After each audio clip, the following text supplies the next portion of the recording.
pengupahan FSPLN SPSI. 1.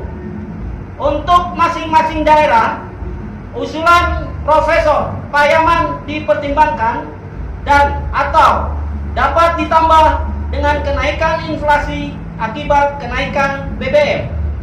Rumusannya adalah ada di presentasi Profesor Payaman. Alternatif 1, murni diambil dari rumusan Profesor Payaman dengan formulasi inflasi plus 20% pertumbuhan ekonomi dengan rumus upah minimum sekarang sama dengan upah minimum tahun lalu ditambah upah minimum tahun lalu dikali inflasi plus 20% dikali delta pertumbuhan ekonomi. Misalkan tahun 2022 inflasi 7% dan pertumbuhan ekonomi 5%, maka upah minimum sekarang sama dengan 7% ditambah 20% kali 5% atau dari 5% sama dengan 8%. Alternatif kedua, upah minimum sekarang alternatif 1 ditambah proyeksi inflasi 2023 akibat kenaikan BBM.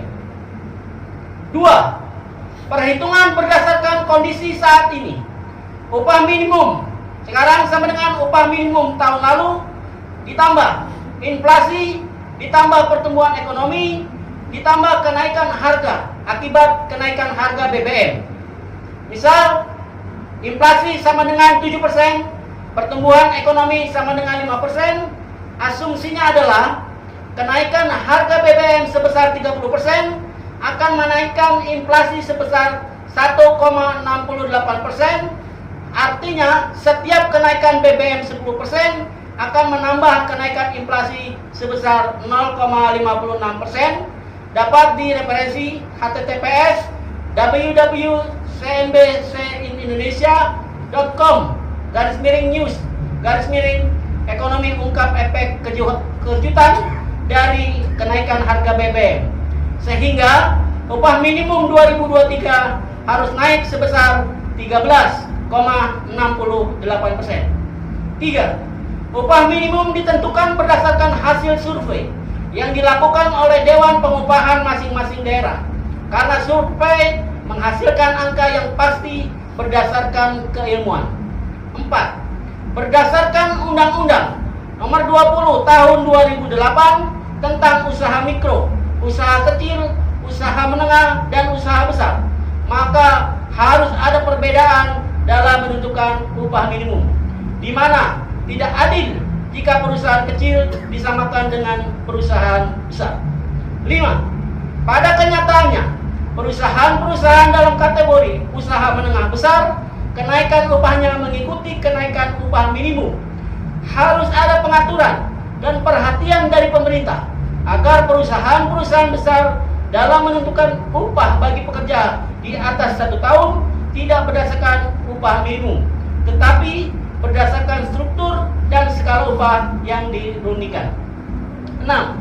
Standar jenis dan jumlah item untuk memenuhi kebutuhan hidup minimal pekerja ditentukan berdasarkan analisa dari berbagai sudut keilmuan.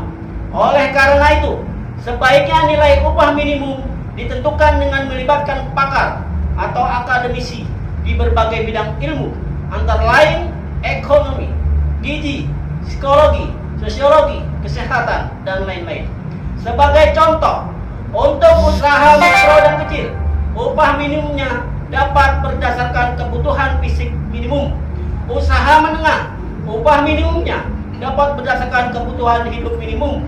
Untuk usaha besar, upah minimumnya berdasarkan kebutuhan hidup layak. Catatan 1.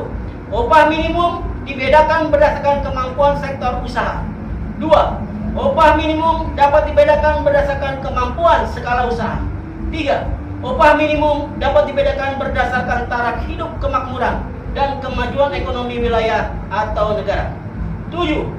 Peningkatan kualitas upah minimum tersebut didasarkan kepada sejalan dengan taraf kehidupan, terutama kemajuan atau peningkatan ekonomi di suatu negara atau wilayah dengan parameter ekonomi, antara lain GDP, pendapatan per kapita, P3 atau Purchasing Power Parity, Gini Ratio, dan IHK atau Indeks Harga Konsumen.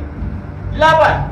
Harus ada perubahan besar dalam kebijakan pengupahan, dan hal ini utamanya merupakan tugas pemerintah berdasarkan Undang-Undang 13 tahun 2003 pasal 88 ayat 2 untuk mewujudkan penghasilan yang memenuhi penghidupan yang layak bagi kemanusiaan sebagaimana dimaksud dalam ayat 1. Pemerintah menetapkan kebijakan pengupahan yang melindungi pekerja dan buruh. Terima kasih. Bekasi, 6 Oktober 2022. SNM, bangkit bergerak satu. SNM, bangkit bergerak satu. SNM, bangkit